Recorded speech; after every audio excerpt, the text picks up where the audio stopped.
A mini belt sander, also known as a bandfile, is a handy tool for deburring the inside of tubing, and for a while the only decent option for a small, non-corded version was to take a Milwaukee M12 cutoff tool and buy a conversion kit from eBay to adapt over the belt sander bits and bobs from an inexpensive air tool from Harbor Freight. Well, I guess Milwaukee thought it was a good idea, enough so that they went ahead and released their own version of the tool shortly after. Now, I'm sure that it's a great tool, but I'm cheap and I like to make things, so I'm going to take this $40 Hyper Tough cutoff tool and combine it with this $30 Harbor Freight bandfile and have my own tool for around $70, including a battery and charger. These little 3-inch one-handed cutoff tools are great in their standard configuration, and Milwaukee pioneered them in the cordless market around 2018-2019 with their model 2522. You could do things like cut tile, conduit, or shoot flaming hot sparks at your crotch. This thick silver washer is press fit onto the shaft, so I'm going to use this to my advantage later.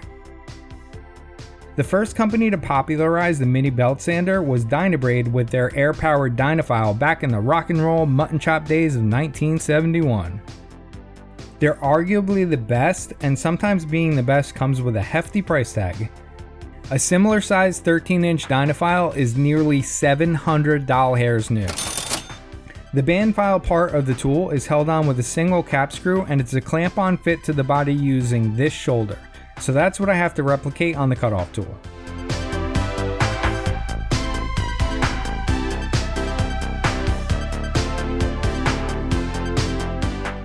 I geared up thinking this nut would be on there good and tight like the Germans say, but it came off surprisingly easy. The steel drive roller is keyed to the shaft of the air tool, but I'm not going to use that feature. To make this work, I'm going to modify the drive roller, but there's a problem. It's hardened. To turn it on a lathe with conventional tooling, I have to change the hardness, but just in the area that I'm modifying and not in the whole entire drive roller. To do this, I'm going to use a method called spot annealing. To keep the heat where I want it, the drive roller is submerged in water, but only up to the wide area, leaving the part that I plan on modifying exposed.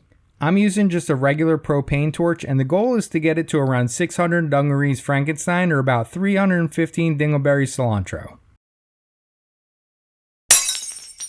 Well, I kinda saw that coming. Here's a pro tip. Don't use a Pyrex kitchen storage container as your lab equipment. I left the drive roller in the water for a while and let it slowly cool down.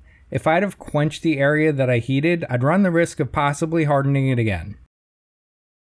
I know it's impossible to convey on video, but trust me when I say that this time I got a lot more bite from the file.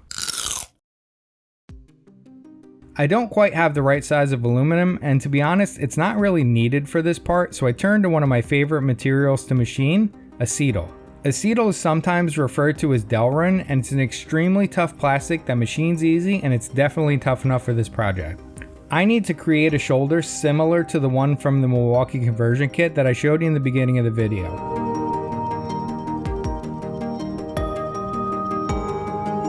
I don't want this gap to be there on the finished tool, so I'll take that length off the end of this part.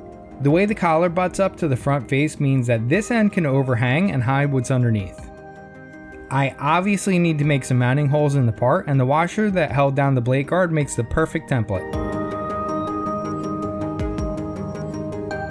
You can't tell from this angle, but I'm using one of those precision drills to keep my pilot holes from drifting before drilling the 3 clearance holes.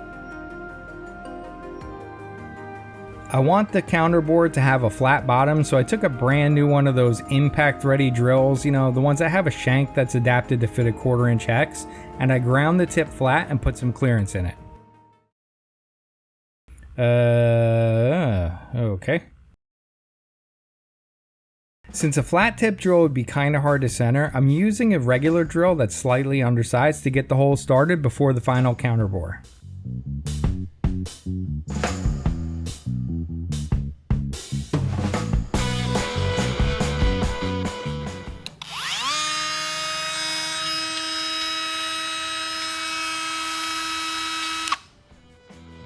The hole in the drive roller is too small for the protrusion that normally indexes the 3-inch cutting wheel, so the bore needs to be opened up.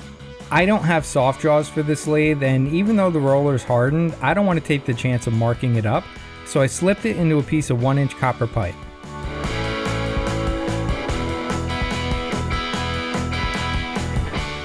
The only thing left is to determine how much of the roller's mounting face needs to be removed to align it where it needs to be so that the belt track's nice and straight.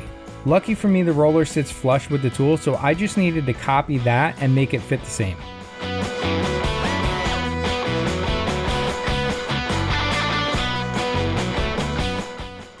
The factory screw doesn't have enough engagement anymore, so it's off to the place. Ace. Ace is the place. I love this place. Since I was already in here, I picked up a thicker washer tail.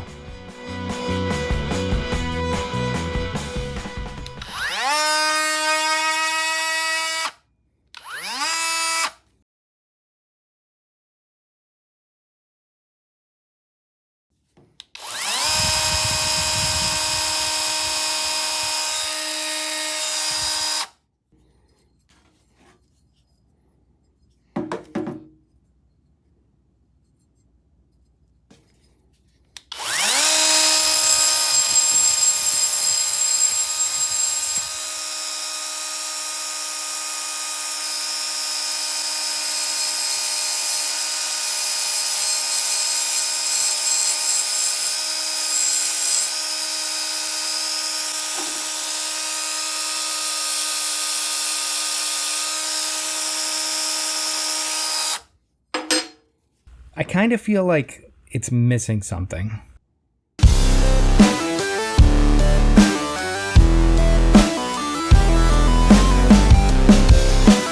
Yeah, I definitely didn't waste my time sanding out all the casting imperfections and chamfering the edges and corners before sanding it smooth.